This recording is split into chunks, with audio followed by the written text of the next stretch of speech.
आमल की एकादशी व्रत कथा। आमल की एकादशी का व्रत फाल्गुन मास के शुक्ल पक्ष की एकादशी को किया जाता है।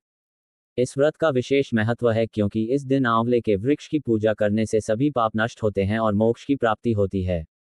यह एकादशी भगवान विष्णु को समर्पित होती है। व्रत कथा प्राचीन समय की बात है।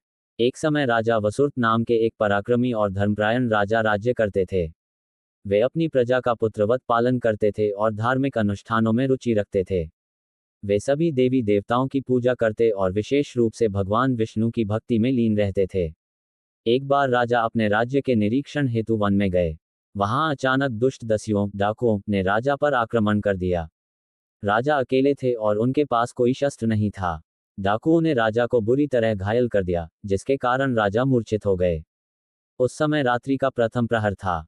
राजा के मूर्छित होने के बावजूद भी डाकुओं ने उनके ऊपर प्रहार करना जारी रखा, परंतु तभी एक दिव्य शक्ति प्रकट हुई। ये शक्ति भगवान विष्णु की कृपा से उत्पन्न हुई थी, क्योंकि राजा ने आमल की एकादशी का व्रत रखा था। वह शक्ति दिव्य रूप में प्रकट होकर सभी डाकुओं का संहार कर दिया। सुबह जब राजा की आंखें खुली, तो उन्होंने देखा कि सारे डाकू मारे गए हैं और उनका शरीर पहले से स्वस्थ महसूस हो रहा था। राजा को समझ आया कि यह सब भगवान विष्णु की कृपा से हुआ है और यह शक्ति आमल की एकादशी व्रत के प्रभाव से आई थी।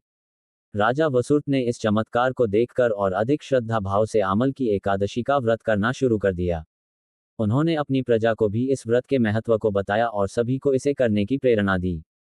व्रत का महत्व। इस व्रत को करने से समस्त पापों का नाश होता है।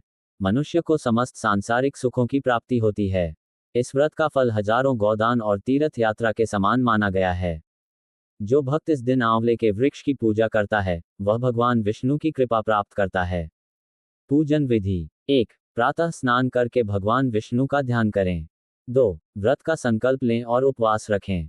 3. आंवले के वृक्ष के नीचे दीप जलाकर उसकी पूजा करें। 4. भगवान विष्णु को फल, फूल, तुलसी और आंवले का भोग लगाएं।